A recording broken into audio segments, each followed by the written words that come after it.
పునరుద్ధానపు ఆరాధనకు చేరి వచ్చిన దేవుని ప్రియులైన మీ అందరికీ యేసుక్రీస్తు నామంలో నా హృదయపూర్వకమైన వందనాలు. మహిమగల సియోనులో నుండి మిమ్మల్ని అందరినీ దేవుడు ఆశీర్వదించి అభివృద్ధి పరచునుగాక. మంచిది. ఇప్పుట శ్రేష్టమైన వాక్య భాగాన్ని ధ్యానం చేసుకుందాం. పరిశుద్ధ గ్రంథమైన బైబిల్ నుండి 30వ కీర్తన 11వ చరణాన్ని చదువుకుందాం. 11వ చరణాన్ని. నా ప్రాణమా మౌనముగా నుండక నిన్ను కీర్తించునట్లు నా అంగలార్పును నీవు నాట్యముగా మార్చి ఉన్నావు. చాలు. స్త్రీలలో కూడా ఒకరు చదవండి. ఎవరైనా స్త్రీలలో కూడా ఒకరు.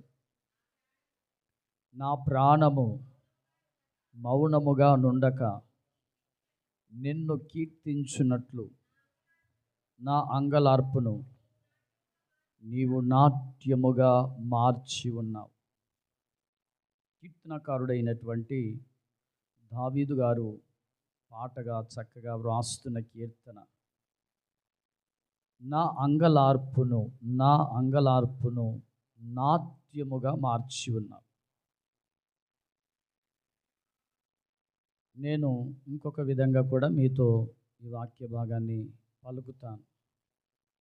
నా అంగలార్పును ఆనందముగా మార్చి ఉన్నావు.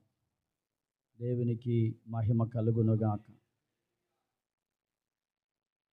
ఇదే పదాన్ని ఇంగ్లీష్లో గమనిస్తే వెయిలింగ్ అనగా రోదన లేక అంగలార్పు. భక్తుడు ఏ పరిస్థితులను బట్టి తను అంగలార్చాడో తెలియదు, కానీ ఒక అద్భుతమైన సాక్ష్యాన్ని దేవుని సన్నిధిలో ఇస్తున్నాడు. నా అంగలార్పును ఆనందముగా చేసి ఉన్నావు. ఆమేన్.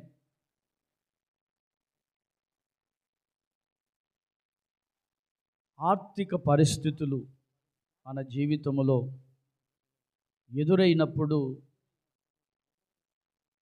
అంగలార్చే సందర్భాలు మన జీవితంలో ఉండి ఉంటాయి. ఆర్థిక పరిస్థితులే కావచ్చు, అనారోగ్య పరిస్థితులే కావచ్చు, అప్పులే కావచ్చు. ఇలాంటి పరిస్థితులు మనకు ఎదురైనప్పుడు దేవుని సన్నిధిలో అంగలారుస్తూ ఉంటాం. కుటుంబ అవసరాల కొరకు చేసిన అప్పులు తీర్చబడడానికి ప్రభు పాద సముఖములో మనము అంగలారుస్తూ ఉంటాం. దానికి కావలసిన డబ్బు ధనము దేవుడు అనుగ్రహించినప్పుడు, ఆ అప్పు తీర్చినప్పుడు మన జీవితంలో కలిగే ఒక సాక్ష్యం ఏమిటి అంటే, నా అంగలార్పును ఆనందముగా చేశాడు అని దేవుణ్ణి కీర్తిస్తాం. అదే కదా భక్తుడు అంటాడు, నిన్ను కీర్తించేటట్లు నా అంగలార్పును నాట్యంగా చేసావయ్యా. హల్లెలూయా. నాట్యముగా అంటే దాని అర్థం ఏంటి? భరతనాట్యమా? కాదు, భరతనాట్యము కాదు. దానిని ఆత్మ సంబంధంగా ఊహించుకొని శారీరక సంబంధమైన ఆనందాలు అనుభవించే వారిని దృష్టిలో పెట్టుకొని తను ఆత్మ సంబంధంగా తను ఈ యొక్క కీర్తన రాసుకుంటున్నాడు. అంత ఆనందాన్ని, అంతగా నాట్యమాడేటువంటి ఆ స్థితిని ప్రభువా నాకు ఇచ్చావు అని కీర్తిస్తున్నాడు. దేవునికి మహిమ కలుగునుగాక. దేవునికి మహిమ కలుగునుగాక. ఈ పునరుద్ధానపు ఆరాధనలో దేనిని బట్టి నీవు అంగలారుస్తున్నావు? దేనిని బట్టి? అది కొన్ని సంవత్సరాలే కావచ్చు, కొన్ని నెలలే కావచ్చు, కొన్ని దినములే కావచ్చు. ప్రభు పాదాల యొద్ద ఒక సమస్య తీరడానికి నీవు ఎన్ని నెలల నుంచి ప్రార్థిస్తున్నావో తెలియదు, కానీ పరిశుద్ధాత్మ దేవుడు ప్రవచనాత్మకంగా ఈరోజు నీతో మాట్లాడుతున్నాడు. నీ సమస్యలన్నిటికీ విడుదల చేసి నీ అంగలార్పును దేవుడు విని నాట్యముగా ఆనందముగా చేయునుగాక. ఆమేన్. వ్యక్తిగతంగా ఒక్కొక్క కుటుంబాన్ని పలకరిస్తే ఎన్నో విషయాలు మీ నోటి నుండి మీరు చెప్పగలరు, అంగలార్చగలరు, రోధించగలరు. ప్రియమైన సహోదరి సహోదరులారా, పరిశుద్ధ గ్రంథములో నేను కొన్నిటిని వచనాలను గమనిస్తూ వచ్చాను. కొందరి జీవితాలలో అంగలార్పు ఏ విధంగా అంగలార్చారో, ఏ విధంగా వారు ఆ అంగలార్పును వారి జీవితంలో దేవుడు ఆనందముగా చేసి ఉన్నాడో ఆ లేఖనాలు మనం బైబిల్ గ్రంథములో గమనించవచ్చు. దేవునికి మహిమ కలుగునుగాక. మీరు దేన్ని బట్టి అంగలారుస్తున్నారు? ఒకవేళ పిల్లలు మీ మాట వినడం లేదని అంగలారుస్తున్నారేమో, పిల్లలు చదువుకోవడం లేదని అంగలారుస్తున్నారేమో, కుటుంబాలలో ఉన్న వ్యక్తిగత సమస్యలే కావచ్చు, ఇబ్బందులే కావచ్చు, ఇరుకులే కావచ్చు, ఏ పరిస్థితుల గుండా మీరు ప్రయాణం చేస్తున్నా ఆ పరిస్థితులను బట్టి మీరు అంగలారుస్తున్నారేమో, దేవుడు ఈ పునరుద్ధాన దినమందు మీ అంగలార్పును నాట్యముగా దేవుడు మార్చునుగాక. గట్టిగా సంతోషంగా రెండు చేతులెత్తి ఆమేన్ చెప్పండి. ఇంకోసారి చెప్పండి. విశ్వాసంతో దేవుని సన్నిధిలో మన అంగలార్పును నాట్యముగా మార్చబడాలి అని మనం విశ్వాసంతో చెప్పినప్పుడు ఆయన ఖచ్చితంగా చేస్తాడు. ఏదో నిరుత్సాహంగా అవిశ్వాసంగా ఉంటే మన అంగలార్పు నాట్యముగా మార్చబడదు. ఎవరికి లేదంటారు అంగలార్పు?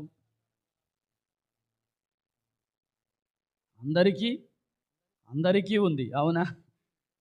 పులిపిట్ మీద బలిపీఠం మీద నిలబడుతున్న నాకు కూడా అంగలార్పు ఉంది.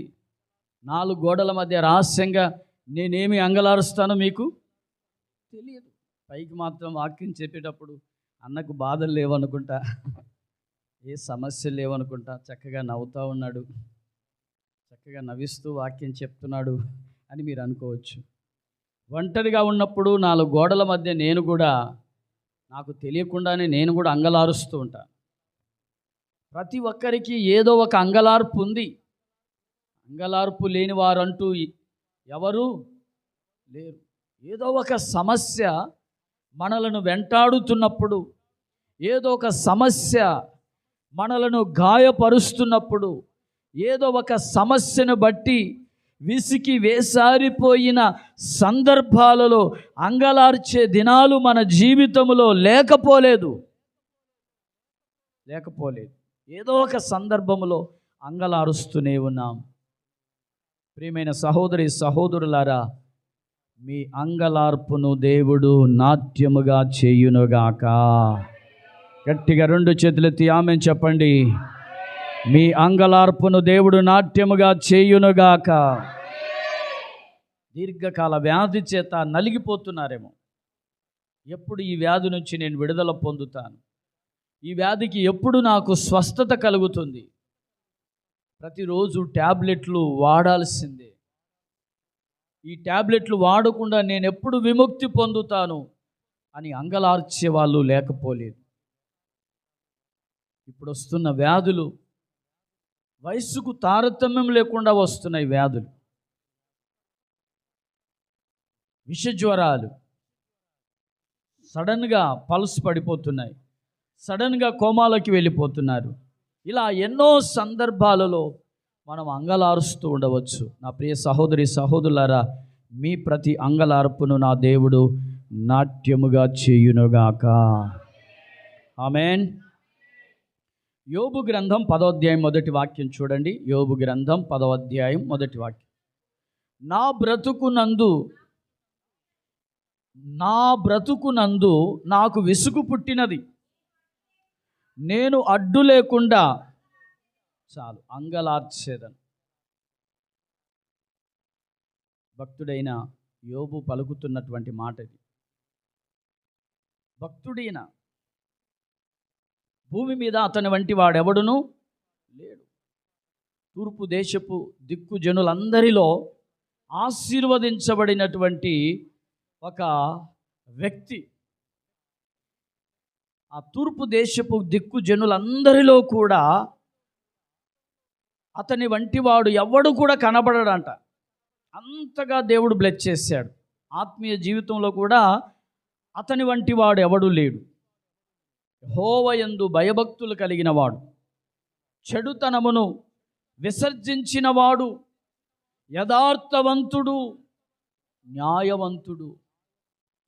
ప్రతి అరుణోదయము కూడా దహన బలి అర్పించేవాడు. ప్రతి అరుణోదయం దహన బలి అర్పిస్తూ తన పిల్లల నిమిత్తమై ప్రార్థిస్తున్నటువంటి భక్తిపరుడు.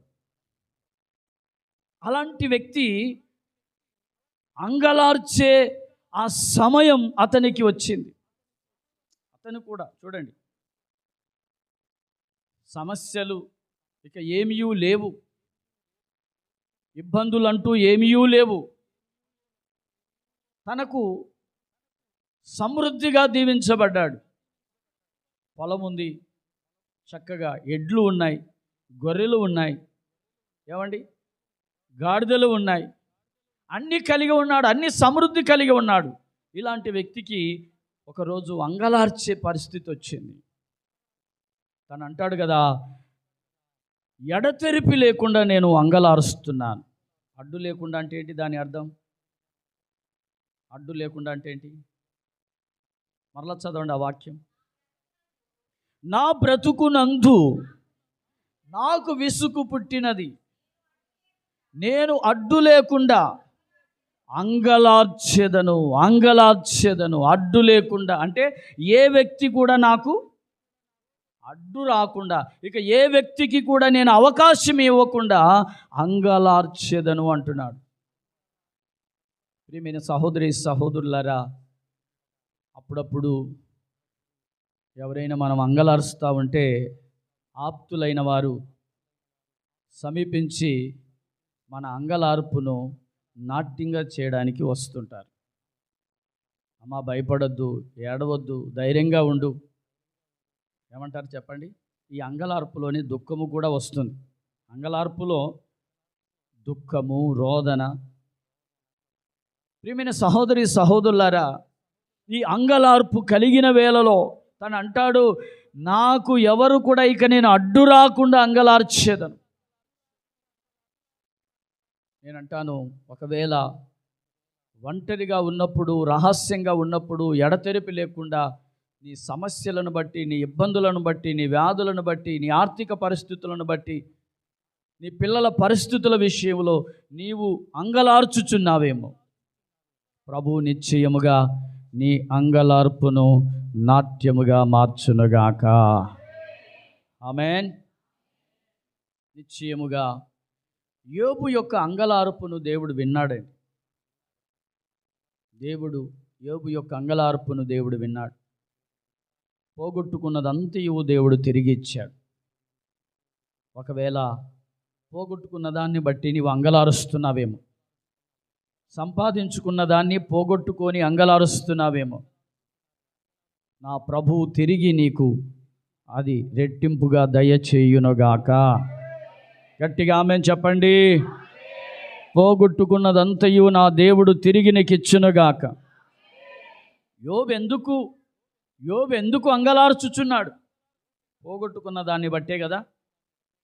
దేని బట్టి అంగలారుస్తున్నాడండి? ఆరోగ్యం పోగొట్టుకున్నాడు. ఏం పోగొట్టుకున్నాడు? ఆరోగ్యం పోగొట్టుకున్నాడు.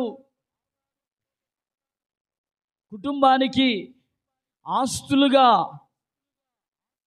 ఉన్న కుమారులను పోగొట్టుకున్నాడు. చివరికి భార్య చేత దూషించబడ్డాడు. ఈ పరిస్థితులన్నిటినీ, తనకున్న ఆస్తులన్నీ కూడా ఏమైనాయి? పోయినాయి. ఆస్తులన్నీ పోయినాయి. పిల్లలందరూ ఒకే మారు ఒక గొప్ప సుడిగాలి ఇంట్లో ఉన్న పిల్లల మీద ఆ సుడిగాల ఇంటి మీదకి రాగా కుప్ప కూలి ఒకేసారి పిల్లలందరూ పోయారు. కానీ దేవుడు యోబు యొక్క అంగలార్పును దేవుడు విని ఎడతెరిపి లేకుండా అంగలార్చాడు యోబు. అందుకు దేవుడంట మొదట ఆశీర్వదించిన దానికంటే అధికముగా దేవుడు ఆశీర్వదించాడు. గట్టిగా ఆమేన్ చెప్పండి. ఆమేన్, ఆమేన్. నీ అంగలార్పును చూస్తున్న దేవుడు. నీ ఒంటరిగా ఉండి దేని కొరకు అంగలారుస్తున్నావు? ఏ సమస్యలను బట్టి నీవు అంగలారుస్తున్నావు? ఉద్యోగం లేదని అంగలారుస్తున్నావేమో, నా భవిష్యత్తు ఏమిటి అని అంగలారుస్తున్నావేమో, నా అప్పుల పరిస్థితి ఏంటి అని అంగలారుస్తున్నావేమో, నా కుటుంబ భవిష్యత్తు ఎలా ఉండబోతుందని అంగలారుస్తున్నావేమో, నా పరిస్థితి ఇంతగా దారుణంగా మారడానికి కారణము ఏమిటి అని నీవు అంగలారుస్తున్నావేమో. నీ అంగలార్పును దేవుడు వింటున్నాడు. యోబు ఆనాడు అంగలార్చాడు. నిరాశతో ఇక శూన్యముగా తన బ్రతుకైపోయింది. ఎటు చూసినా దారులు కనబడలేదు, శూన్యం. ఎలా ఉంది? తన జీవితం అంతా అంధకారమైపోయింది. అన్ని పోగొట్టుకున్నవాడిగా కనబడుతున్నాడు. ఈరోజు ఒకవేళ అన్ని పోగొట్టుకున్న వ్యక్తివిగా ఉన్నావేమో, దేవుడు నిన్ను తప్పకుండా చూస్తున్నాడు. నీ అంగలార్పును దేవుడు వింటున్నాడు. నీ రోదన దేవుడు వింటున్నాడు. నీ అంగలార్పుకు ప్రతిగా దేవుడు నాట్యముగా ఈ రోజు నుండే, ఈ దినము నుండే నా దేవుడు చెయ్యునుగాక. గట్టిగా గట్టిగా రెండు చేతులెత్తి ఆమేన్ చెప్పండి. హల్లెలూయా. ఖచ్చితంగా దేవుడు నీ అంగలార్పును వింటాడు. ఎస్, ఆయన వినకుండా ఉండే దేవుడు కాదు. నువ్వు దేన్ని బట్టి నువ్వు అంగలారుస్తున్నావో. యోబుకు శూన్యముగా మారిపోయింది. శూన్యములో నుండి దేవుడు సృష్టిని చేసినట్లు యోబును దేవుడు ఆశీర్వదించాడు. యోబు అంతా అయిపోయింది అనుకున్నాడు. ఇక ఏమనుకున్నాడు యోబు? ఏమనుకున్నాడండి? అంతా అయిపోయింది, ఇక ఏమీ లేదు. అవునా కాదా? యోబు జీవితం ఏమైపోయింది? ఇక లేదు, ఆధారం ఎటు లేదు, ఎటు చూసిన శూన్యమే. కానీ శూన్యములో సృష్టిని కలుగు చేసే సర్వశక్తి గల దేవుడు ఉన్నాడు. ఆమేన్. ఎస్, నీకు సృష్టించగల దేవుడు ఆయన. నువ్వు ఆయన సన్నిధిలో నీ అంగలార్పును ఆయన వినకుండా ఉండే దేవుడు కాదు. నీ దుఃఖమును చూస్తున్న దేవుడు, నీ కన్నిటిని చూస్తున్న దేవుడు, నీ అంగలార్పును చూస్తున్న దేవుడు. యోబు యొక్క అంగలార్పును దేవుడు చూశాడు. పోగొట్టుకున్నదంతయు ఇవ్వడమే కాదు, డబల్ ఇచ్చేశాడు. ఎలా ఇచ్చేశాడు? డబల్ ఇచ్చేశాడు. మీరు కూడా ఒకటి పోగొట్టుకుంటే రెండు నా దేవుడు మీకు ఇచ్చునుగాక. గట్టిగా అల్లు చెప్పండి. ఒక నక్లీస్ పోగొట్టుకుంటే రెండు నక్లీసులు ఇచ్చునుగాక. ఎస్, మీరు ఏం పోగొట్టుకున్నారో, బ్యాంకుల్లో ఏం తాకట్టు పెట్టారో, ఏ బంగారం పెట్టారో, బ్యాంకులో నుండి తీసుకొని వచ్చేటప్పుడు రెండు వచ్చునుగాక. చెప్పట్లేదు ఎవరు? ఆమేన్ చెప్పండి. వాటితో పాటు ఇంకొకటి వచ్చునుగాక. ఎలా వస్తుందో తెలియదు, వస్తుంది. విశ్వాసంతో చెప్పాలి మనం. గట్టిగా అల్లు చెప్పండి. అవునండి, ఖచ్చితంగా దేవుడు ఇస్తాడు. రోడ్డు ప్రక్కన ఒక ముసలమ్మ, ఏమండి, వర్షాకాలం వస్తే వర్షం చూడాలి, ఎండాకాలం వస్తే ఎండ చూడాలి. ఎండాకాలం ఎండ చూడాలి, వర్షాకాలం వర్షం చూడాలి, మంచుకాలం మంచు చూడాలి. అలా ఉంది ఆమె ఇల్లు. కానీ ఎప్పటి నుంచో ప్రార్థన చేస్తుందంట, ప్రభువా నాకంటూ ఒక మంచి గృహం కట్టబడాలి, ఓ మంచి గృహం కట్టబడాలి అనుకుంటుందంట. ఇంతలో ఆర్ఎంపీ వాళ్ళు వచ్చేసి, ఈ రోడ్డును విశాలపరుస్తున్నాం, నీకు ఒక చోట స్థలం ఇచ్చి ఓ మంచి ఇల్లు కట్టిస్తామన్నారంట. గట్టిగా చప్పట్లు కొట్టి దేవుని మహిమపరచండి. గట్టిగా హల్లెలూయా. సంతోషంగా గట్టిగా హల్లెలూయా. ఆమేన్. ఆమె అంగలార్పును దేవుడు విన్నాడా లేదా? విన్నాడు. ఆయన వినే దేవుడు. ఆయన నువ్వు అంగలారుస్తూ ఉండు అంతే. ఆయన సన్నిధిలో ఒకరోజు అద్భుతం చేస్తాడు, నీ కొరకు సృష్టిస్తాడు ఆయన. చూడండి, బైబిల్లో మరొక వాక్యాన్ని కూడా నేను మీ ముందు ఉంచుతాను. బైబిల్ గ్రంథంలో మరొక వాక్య భాగాన్ని కూడా చూద్దాం. ఇర్మియా ప్రవచన పుస్తకము 14వ అధ్యాయము 2, 3, 4 వాక్యాలు చూడండి. ఇర్మియా ప్రవచన గ్రంథము. యూదా దుఃఖించుచున్నది, దాని గుమ్మములు అంగలార్చుచున్నవి. జనులు విచారగ్రస్తులై నేలకు వంగుదురు. యెరూషలేము చేయు అంగలార్పు పైకెక్కుచున్నది. వారిలో ప్రధానులు బీదవారిని నీళ్లకు పంపుచున్నారు. వారు చెరువుల యొద్దకు రాగా నీళ్లు దొరుకుటలేదు. వట్టి కుండలు తీసుకొని వారు మరలా వచ్చుచున్నారు. సిగ్గును అవమానమును నొందిన వారై తమ తలలు కప్పుకొనుచున్నారు. దేశములో వర్షము కురవకపోయినందున నేల చీలి ఉన్నది గనుక సేద్యము చేయువారు సిగ్గుపడి తలలు కప్పుకొనుచున్నారు. లేళ్ళు పొలములో ఈని గడ్డి లేనందున పిల్లలను విడిచిపెట్టుచున్నవి.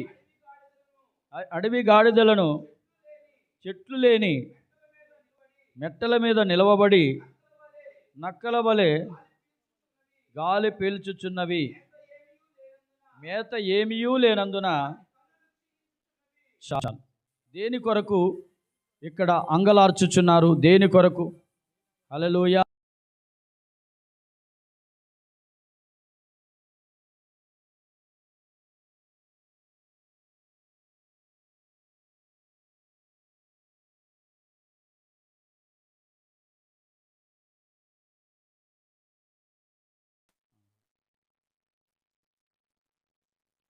లైవ్ ఆఫ్ చేయకు.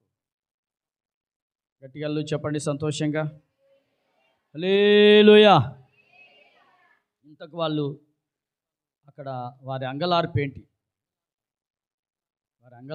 చెప్పండి.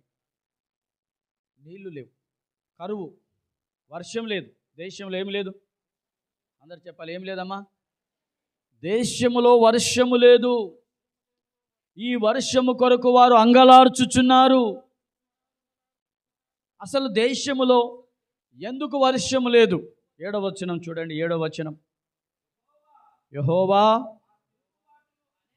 మా తిరుగుబాటు అనేకములు, నీకు విరోధముగా మేము పాపము చేసితిమి. మా దోషములు మా మీద దోషారోపణ చేయుచున్నవి. నీ నామమును బట్టి. చాలు, గట్టిగా 2 చెల్లెత్తి హల్లెలూయా చెప్పండి. హల్లెలూయా. దేశములో వర్షం లేదు. ఈ వర్షము లేని కారణాన్ని బట్టి పశువులు కూడా క్షీణించుచున్నవి. ఎక్కడ చూసినా పచ్చదనం అనేది కనబడుటలేదు. ఎక్కడ చూసినా ఫలింపు అనేది కనబడుటలేదు. ఎక్కడ చూసినా ఆహారం అనేది దొరకడము లేదు. నీళ్ళ కొరకు ఎంత వెదుకుచున్నా నీళ్లు దొరుకుటలేదు. ఒకవేళ మనం కూడా నీళ్ళ కొరకు వెదుకుతున్నామేమో, నీళ్లు కావాలని. దానికి నీళ్లు కావడానికి ముందు వర్షం కురిస్తే కదా నీళ్లు వచ్చేది. వర్షం లేకుండా నీళ్ళు ఎలా వస్తాయి? నేను అంటున్నాను, ఈ పునరుద్ధానపు ఆరాధనలో పరిశుద్ధాత్మ వర్షం మీ మీద కుమ్మరించబడునుగాక. పరిశుద్ధాత్మ అనే వర్షం ఉంటే కదా ఫలింపు. మీకు అర్థమైందా? వర్షం ఉంటేనే కదా భూమిలో వేసిన విత్తనం ఫలించేది. ఒక విధంగా చెప్పాలి అంటే కన్నీటి ప్రార్థన ఉంటేనే కదా నీ విత్తనాన్ని మొలకెత్తేటట్లు చేసేది. అసలు వర్షం అనేది ఎందుకు లేదు?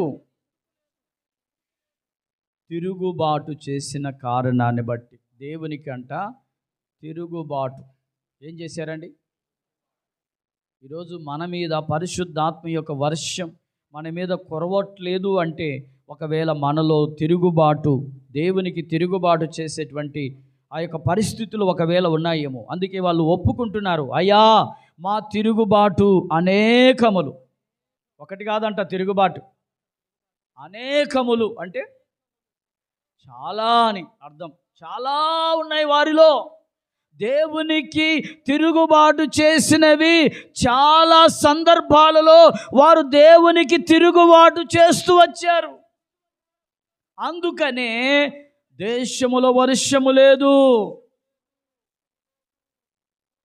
దేశమంటే మట్టి కాదోయ్, దేశమంటే మనుష్యులోయ్. ప్రియమైన సహోదరి సహోదరులారా, దేశములో వర్షం లేని కారణాన్ని బట్టి నీళ్ళ కొరకు ఎంత వెతుకుతున్నా నీళ్లు దొరకడం లేదు. నువ్వు నీళ్లు కాదు వెదకాల్సింది, మొదట పరిశుద్ధాత్మ యొక్క వర్షం కురవడానికి వెదకాలి. అల్లు చెప్పండి. వాళ్ళు వెదకాల్సింది వెదకడం లేదు. అసలు వెదకాల్సింది ఏమిటి? అర్థించాల్సింది ఏమిటి? అంగలార్చాల్సింది దేనికి? వర్షం కొరకు అంగలార్చాలి. ఈ ఇర్మియా ప్రవచన పుస్తకంలో ఈ 2, 3, 4, 7 అలా చదువుకుంటా పోతే ఎన్నో విషయాలు పరిశుద్ధాత్మ దేవుడు వ్రాయించాడు. నా ప్రియమైన సహోదరి సహోదరులారా, ఈ యొక్క పునరుద్ధానపు వేళ పరిశుద్ధాత్మ వర్షం మీ మీద కుమ్మరించబడునుగాక. పరిశుద్ధాత్మ వర్షము ద్వారా మీరు చిగురించుదురుగాక. పరిశుద్ధాత్మ వర్షము ద్వారా మీరు ఫలించుదురుగాక. జలముల యొద్ద నాటబడిన చెట్టు ఆకు వాడక తన కాలమందు ఫలమిచ్చు చెట్టు వలె ఉంటుంది. జలం ఉంటే కదా, జలం రావాలంటే వర్షం కురవాలి. జలముల యొద్ద నాటబడిన చెట్టు ఎలా ఉంటుందంట? ఆకు వాడక తన కాలమందు ఫలమిచ్చు చెట్టు వలె ఉండును, అతడు చేయునదంతయు సఫలమగును. ఆకు వాడక మరొక చోట ఉంటుంది, 12 కాపులుగా వస్తుందంట జీవవృక్ష ఫలం. యెరూషలేములో ఉన్నటువంటి ఆ యొక్క జీవజల నది దగ్గర ఉన్నటువంటివి 12 కాపులుగా వస్తాయంట జీవవృక్షం. ఎన్ని కాపులు? ఎందుకని? జీవజల నది ఉన్న కారణాన్ని బట్టి. స్తోత్రం. పరిశుద్ధాత్మని వర్షం మన మీద కురువునుగాక. పరిశుద్ధాత్మ వర్షము ద్వారా నీళ్లు సమృద్ధిగా ఉండునుగాక. ఆమేన్. ప్రియమైన సహోదరి సహోదరులారా, ఇక్కడ బోరు వేశాం. నీళ్లు సమృద్ధిగా ఉన్నాయంటే సమృద్ధిగా లేవు. కొద్ది వాటరే ఉంది. ఏదో ఒక 4-5 బకెట్లు 10 బకెట్లు నీళ్ళు వస్తాయి. అదే మోటార్ వేస్తే నీళ్ళు రావు. మోటార్ వేసేంత నీళ్ళు లేవు. పవర్ కూడా లేదు సరిగా. మోటార్కి పవర్ కూడా అందదు ఇక్కడ సరిగా. హల్లెలూయా. అందుకే ఇదంతా ఎలా ఉంది? నీళ్లు లేని భూమి గనక ఒక్క ఇల్లు కూడా పడట్లేదు. అది స్తోత్రం చెప్పండి. రేట్లేమో బారు చెప్తున్నారు. స్థలాల రేట్లు ఎంత బారు చెప్తున్నారు. గట్టిగా చెప్పండి. అసలు నీళ్లు లేని దగ్గరికి ఎలా ఇల్లు కట్టుకుంటారు? కరెంటు లేదు, నీళ్లు లేవు, ఏమీ లేవు. దేవుడు కృప చూపించి కనికరం చూపి మన ప్రార్థన ఆలకించి కరెంటునే మన యొద్దకు తెప్పించుకున్నాం. 2 చెల్లెది గట్టిగా చెప్పండి. హల్లెలూయా. నీళ్లు పడని చోట కూడా నీళ్లు పడేటట్లు కొద్దిగా దేవుడు చేశాడు. నీళ్లు పడవు అసలు వాస్తవానికి. ఇక్కడ 25-30 అడుగుల్లోనే కొద్దిగా పడ్డది అంతే. ఈ నేలలో కాలేజీ వాళ్ళే నీళ్లు లేక అక్కడ మూలకి వేయించుకున్నారు. అక్కడ మూల నుంచి కాలేజీ పైకి నీళ్ళు తాగుతాయి. ఇంకెక్కడ నీళ్ళు పడవు. ఇక్కడ పైన నీళ్లు లేకపోతే ఫలింపు ఉండదు. వ్యవసాయకుడు వ్యవసాయమును పంట పండించలేడు. నీరు లేకపోతే వ్యవసాయకుడు పంట పండించలేడు. ఆ పంట పండకపోతే కరువే.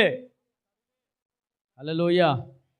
నేను అంటున్నాను, ఆత్మ సంబంధమైన కరువు మనలో ఉందేమో. ఆత్మ సంబంధమైన కరువు.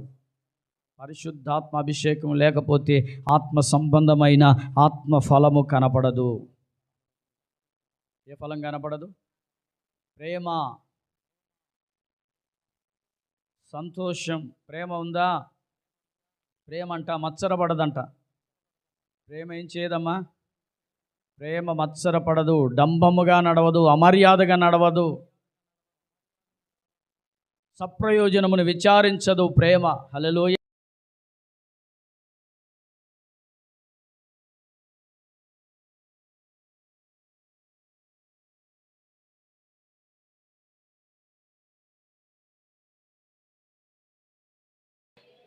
నేను బాగుంటే చాలు అనేది ప్రేమ కాదు. ప్రేమ ఎప్పుడు సప్రయోజనమును విచారించదు. ఎదుటి వాళ్ళు కూడా క్షేమంగా ఉండాలి. 9 ఉన్నాయి అందులో. ఎన్ని ఉన్నాయి ఏమా? 9 ఉన్నాయి. ఆ పంట మనలో ఉందా? ఆ పంట లేని వాళ్ళంతా నీళ్ళ కోసం వెతుకుతున్నట్లే. ఆ పంట లేని వాళ్ళంతా కొంతమందికి ప్రేమనే ఉండదు. స్తోత్రం చెప్పండి. సమాధానంగానే ఉండరు. ఎలా ఉండరు చెప్పండి? ఎదుటి వాళ్ళతో ఎలా ఉండరు? ఎదుటి వాళ్ళతో సమాధానంగానే ఉండరు. స్తోత్రం చెప్పండి. ఇవి లేని వాళ్ళు ఎంత ప్రార్థన చేస్తే ఏమి లాభం? ఎంత బైబిల్ పట్టుకొని నువ్వు ఆదివారం క్రమం తప్పకుండా వెళ్తే ఏం లాభం? వింటున్నారా? సమాధానంగా ఉండడం నేర్చుకోవాలి. ఎదుటి వారితో, పక్కింటి వారితో. లేచినప్పటి నుంచి గొడవే. గట్టిగా చెప్పండి. లేచినప్పటి నుంచి కళ్ళు ఎర్ర చేయడమే. ఆ కళ్ళు ఏవో రాత్రులు ఏదో నిద్రపోయి పురుగు పడింది అనుకుంటాం మనం. కానీ అది పురుగు కాదు. ఎదుటోళ్ళని చూసి కళ్ళు ఎర్ర చేస్తున్నాం. గట్టిగా చెప్పండి. ఏ బాబు రాత్రి నిద్రపోలేదా? ఎందుకు కళ్ళు ఎర్రగైనాయి అంటే ఏదో సాకు చెప్పేసి ప్రయాణం సాగిస్తూ ఉంటాం. ప్రియమైన సహోదరి సహోదరులారా, ఆలోచించండి. ఈరోజు సమాధానం అనేది అవసరం. సమాధానం లేని వారికి కూడా సమాధానం కలిగించాలి. బైబిల్ అంటుంది, సమాధానపరచువారు ధన్యులు. హల్లెలూయా. మనం సమాధానంగా ఉండడం నేర్చుకోవాలి. ఆత్మఫలం అంటే అదే.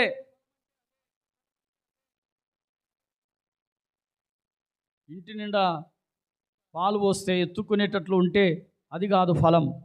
దేవునికి స్తోత్రం చెప్పండి. ఆత్మలో ఈ 9 రకాలైన అనుభవాలు ఎప్పుడైతే ఉంటాయో అప్పుడే మన జీవితంలో కరువు లేని వారము. గట్టిగా 2 చెల్లెతలు చెప్పండి. హల్లెలూయా. దేశములో వర్షము లేదు. ఏంటయ్య గారు మీరు వర్షం లేదంటుంటే? వర్షం కొట్టుకొని పోతున్నాయి ప్రాంతాలన్నీ, మీరేం వర్షం లేదంటున్నారు? నేను అంటున్నాను, ఆ వర్షం గురించి నేను చెప్పడం లేదు. ఆత్మ సంబంధమైన ఈరోజు సంఘాలలో ఏమండి, సంఘాలలో సమాధానం ఉందా? ఒక వ్యక్తికి సమాధానం లేదు.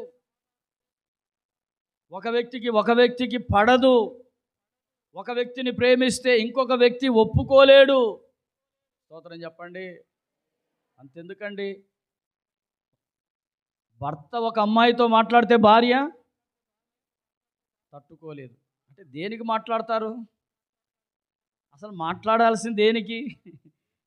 ఏదైనా అవసరం ఉండి మాట్లాడారనుకో, భార్య ఏం చేయదు. స్తోత్రం చెప్పండి. అనుమానాలు. ఏంటమ్మా? ఈ అనుమానం అనే దయ్యం యేసు నామంలో వెళ్ళిపోవును గాక. గట్టిగా చెప్పండి. అనుమానం అనే దయ్యాలు యేసు నామంలో వెళ్ళిపోవాలి. ఏ దయ్యాలు? ఎవరిలో నేను అనుమానం అనే దయ్యాలు ఉంటే నాలో నుంచి అనుమానం అనే దయ్యం వెళ్ళిపోవును కాకనండి. గట్టిగా చెప్పండి. చెప్పట్లే, ఎవరు లేవా? లోపల అనుకుంటలే అయ్యగారు అనుకుంటున్నారా? అలా బయటకంటే నేను తెలిసిపోతానేమో లోపల అనుకుంటలేండి అన్నట్టున్నారు మీరు. ప్రియమైన సహోదరి సహోదరులారా, చక్కచక్క చదవండి అందులో త్వరగా ఒకసారి. ప్రేమ, సంతోషం చదవండి. ప్రేమ, సంతోషము, సమాధానము, దీర్ఘశాంతము, దయాళుత్వము, మంచితనము, విశ్వాసము, సాత్వికము, ఆశా నిగ్రహం. ఏముండాలంటమ్మా? ఆశల మీద నిగ్రహం ఉండాలి. ఆశల మీద, ఆశకు కూడా ఒక అర్థం ఉండాలి. మనకి ఇంట్లో ఏం కావాలో అదే కోరుకోవాలి. స్తోత్రం చెప్పండి. ఇంట్లో మన అవసరాలు ఏంటో అవి ఉండాలి. అది లేని దాన్ని కోరుకోకూడదు మనం. స్తోత్రం చెప్పండి. ఏం కోరుకుంటారు కొందరు? ఇంట్లో బియ్యం లేవు కానీ వాళ్ళ ఆయన్ని ఏం కోరుకుంటారు? నాకు నక్లీస్ తెస్తావా, తీసుకురావా? నడుముకు ఏం కావాలా చెప్పాలి? నాకు నడుముకు వడ్డానం తీసుకొస్తావా లేదా? ఇంట్లో బియ్యం ఉండవు అక్కడ. ఏమండి, బియ్యం లేవని చెప్తే బాగుంది, కూరగాయలు లేవండి అని చెప్తే బాగుంది. ఈ కూరగాయలు, ఈ బియ్యము, ఇంట్లో పోషణ అన్నీ ఇడిచిపెట్టి నాకు నడుముకు వడ్డానం తెస్తావా? చూసారా? ఇదే నిగ్రహం లేనిటువంటి స్థితి. గట్టిగాళ్ళు చెప్పండి. సంతోషంగా గట్టిగాళ్ళు చెప్పండి. హల్లెలూయా. వాళ్ళు ఇల్లు కట్టారు, నువ్వు కడతావా లేదా? వాళ్ళు కట్టారంట, ఈమె కట్టాలంట. ఎవరో కట్టారు, నువ్వు కట్ట. మన స్తోమత, మన యొక్క ఆశ ఏంటి? మన ఆశకు కూడా ఏముండాలి? ఏముండాలమ్మా? హద్దు ఉండాలి. ఆశకు నిగ్రహం ఉండాలి. అదే నిగ్రహం అంటే హద్దు. మనం ఎంతవరకు ఆశపడాలో అంతవరకే ఆశించాలి. దేవునికి మహిమ కలుగును గాక. ఒకవేళ విశ్వాసంతో చేయి, దేవుడిస్తే ఇంద్రభవనం కట్టు. గట్టిగా చెప్పు. ఏ భవనం? దేవుడిస్తే ఏ భవనం కట్టాలి? నువ్వు దేవుడు ఇవ్వకుండానే ఇంద్రభవనం కావాలంటే ఎట్లా? స్తోత్రం చెప్పండి. ఆశకు నిగ్రహం ఉండాలి. ఒక ఆశకు ఏముండాలి? నిగ్రహం ఉండాలి. లేదా విశ్వాసంతో ప్రార్థన చేస్తూ ఉండు. దేవుడు సమకూర్చినప్పుడు ఇంద్రభవనాన్ని దేవుడు కట్టేశాడు. దేవుడు ఆ ధనాన్ని నీ యొద్దకు తెచ్చిపెట్టినప్పుడు, అదే అంటున్నాడు, అంధకార స్థలములో ఉంచబడిన నిధులను రహస్య స్థలములో ఉన్న మరుగైన ధనం నీకు ఇస్తానన్నాడు. ఒకవేళ నీ పాదాల దగ్గర ధనం తెచ్చిపెడితే నిర్మాణం చేయి. గట్టిగా చెప్పండి. ఒకవేళ ప్రార్థన చేయి, ప్రభు ఇస్తాడు. దేవుని పిల్లలకు ఇంద్రభవనం కట్టే కృప ఇవ్వడా? ఇస్తాడు అనండి. ఒక్కరు కూడా చెప్పడం లేదు.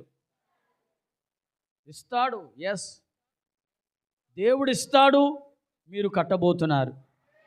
ఆమేన్ చెప్పండి.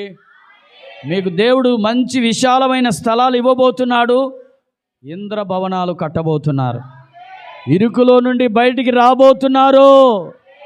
ఇరుకులో నుండి బయటికి రాబోతున్నారు. మీ కరువును, దరిద్రతను దేవుడు తొలగించబోతున్నాడు. అందులో అన్నీ ఉన్నాయి. విశ్వాసం కూడా ఉంది. ఏముంది? విశ్వాసం ఉండాలి. విశ్వాసం విశ్వాసం విశ్వాసం విశ్వాసం అని చెప్పి 10 లక్షల అప్పులు తెస్తే ఎట్ట విశ్వాసం అవుతుంది? అది మన వాళ్ళు చేసే తప్పు. ఏమంటున్నారు? విశ్వాసం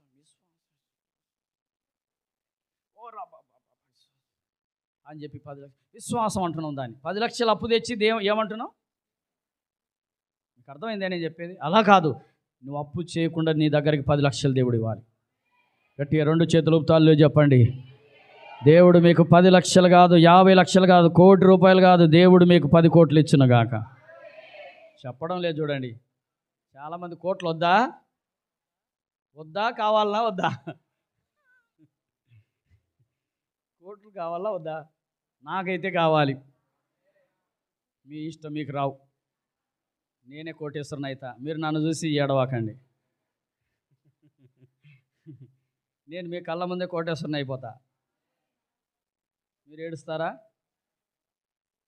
మీరు అవ్వాలని మీరు చెప్పట్లేదు. చూసారా? గట్టిగా చెప్పండి. హల్లెలూయా. విశ్వాసంతో చెప్తున్నా ఈ మాట నేను. మీరు కూడా విశ్వాసంతో చెప్పండి. ఆశీర్వదించబడడం దేవునికి ఇష్టమే. మనం బైబిల్లో ఉందండి, హిజ్కియా ఐశ్వర్యవంతుడు. హిజ్కియా ఎలాంటి వాడు? యెహోషాపాతు ఎలాంటి వాడు? ఎస్, బైబిల్లో ఉన్నారు ఐశ్వర్యవంతులు. సొలొమోను అడగకపోయినా దేవుడు ఐశ్వర్యవంతునిగా చేశాడు. నీకు ఐశ్వర్యాన్ని ఇస్తానన్నాడు. అన్నాడా లేదా? యేసు నామములో మీరు ఐశ్వర్యవంతులుగా మారుదురుగాక. యేసు నామములో మీరు ఐశ్వర్యవంతులుగా మారుదురుగాక. ఆమేన్. ఏముంది, మీరు దారిన పోతా పోతా ఏదైనా ఒక వజ్రం దొరికిందంటే ఐశ్వర్యవంతులు అయిపోతారు. నిజమండి, వాస్తవం నేను చెప్పేది. ఒక ఆయన ఏం చేయాలో అర్థం కావట్లేదంట. పొలం ఉందంట. ఏమండి, ఆయనకి పొలం ఉందంట, 10 ఎకరాల పొలం ఉందంట. ఏమండి, ఈ పొలాన్ని అమ్మేసి నేను అప్పులు కట్టుకుందాం అనుకుంటున్నాడంట. ఆ పొలాన్ని అమ్మి అవి సరిపోలేదంట. కొనుక్కున్న ఆయన చూస్తే అది అక్కడ కట్టుకున్న ఒక గది దగ్గర ఆ తలుపుకు ఒక రాయి ఉందంట.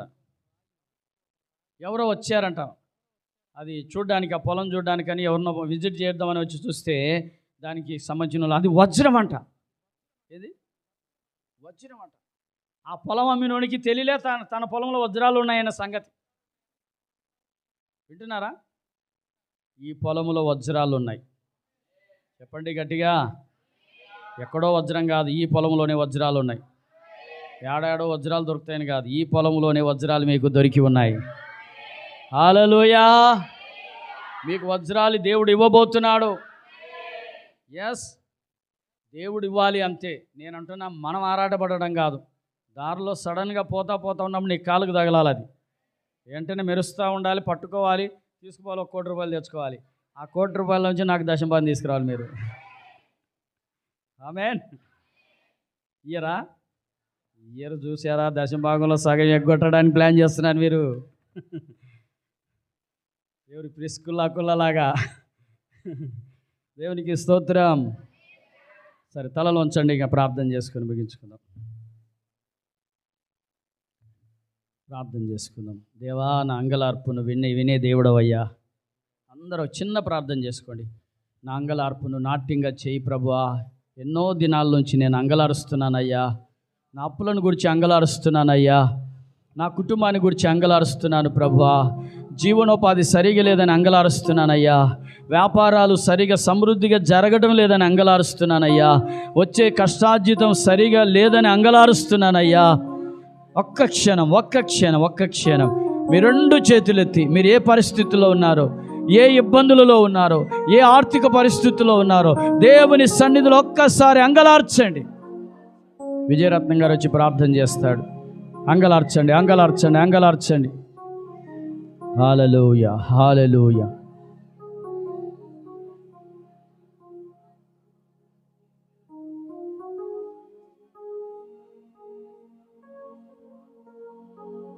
అంగలార్చండి. దేవా, నీ బాధ ఏంటో అంగలార్చు. నీ వ్యాధి ఏమిటో అంగలార్చు. నువ్వు ఏ వ్యాధితో బాధపడుతున్నావు, ఏ ఆర్థిక పరిస్థితుల మధ్యలో అంగలారుస్తున్నావు. ప్రార్థన. అందరూ చేతులెత్తి, ఒక్కసారి చేతులెత్తి దేవుని సన్నిధిలో అంగలార్చండి. ప్రార్థన చేయబోతున్నాం మీ కొరకు. ప్రేమ నమ్మకంలో మా ప్రియ ప్రభు, మీ పరిశుద్ధ నామాన్ని వందనాలు తెలుస్తున్నాం. ఈ మధ్యాహ్న కాల సమయంలో ప్రభువా, మీరు మాతో మాట్లాడిన విధానాన్ని బట్టి నీకు వందనాలు చెల్లిస్తున్నాం దేవా. మా జీవితంలో తండ్రి నాయన అంగలార్పును ప్రభువుని స్తోత్రము సంతోషముగా, ఆనందముగా, నాట్యముగా మార్చమని ప్రార్థన చేస్తున్నాం. మీ కృపను గ్రహించండి దేవాని స్తోత్రము నాయన. మేము ఏ విషయంలో తండ్రి నీ స్తోత్రము నాయన కృంగిపోతున్నామో, మేము ఏ విషయంలో ప్రభు నిరాశ నిస్పృహల్లో నాయన ఉంటున్నామో వాటన్నిటి నుండి నాయన మమ్మల్ని విడిపించమని ప్రార్థన చేస్తున్నాం. ఇదిగో తండ్రి నీ స్తోత్రము నాయన. దేశము దుఃఖించుచున్నది అయా, నీరు లేక ఎడారైపోతున్నది తండ్రి నీ స్తోత్రము నాయన. అయా నీ స్తోత్రం ఎడారి ప్రాంతాన్ని తండ్రి ఫలభరితమైనటువంటి నాయన ప్రాంతముగా మీరు మార్చమని ప్రార్థన చేస్తున్నాం. ఫలవంతమైనటువంటి భూమిగా మీరు మార్చమని ప్రార్థన చేస్తున్నాం. మా ఆత్మీయ జీవితాల్లో తండ్రి నీ స్తోత్రము నాయన మేము ఎక్కువగా ఫలించి అభివృద్ధి చెందడానికి సహాయం చేయండి. జీవజలముల యొక్క తండ్రి నీ స్తోత్రం నాయన. ఓట యొద్ద ప్రభు నీ స్తోత్రము నాయన. మేము నాయన నాటబడినటువంటి చెట్ల వలె ఉండుటకు మీ సహాయం చేయండి తండ్రి. ప్రతి నెల తండ్రి నీ స్తోత్రం ఫలించటానికి అయా, కాపు కాయటానికి తండ్రి మా ఫలములను ప్రభు మీకు అందించడానికి నీ కృప అనుగ్రహించమని ప్రార్థన చేస్తున్నాం. సహాయం చేయండి. చేరి వచ్చిన వీళ్ళందరినీ దీవించండి, ఆస్వాదించండి. సంఘమును ప్రభు నాయన ఇంకనూ ఆత్మీయమైనటువంటి అయా లోతుల్లో నడిపించుటకు నాయన మీ దాసునికి నీ కృప అనుగ్రహించండి. మహిమ పొందండి. యేసు దివ్యనామములో ప్రార్థించి వేడుకుంటున్నాము తండ్రి. ఆమేన్. ఆశీర్వాదం. పరమ తండ్రి అయినటువంటి దేవుని యొక్క ప్రేమ,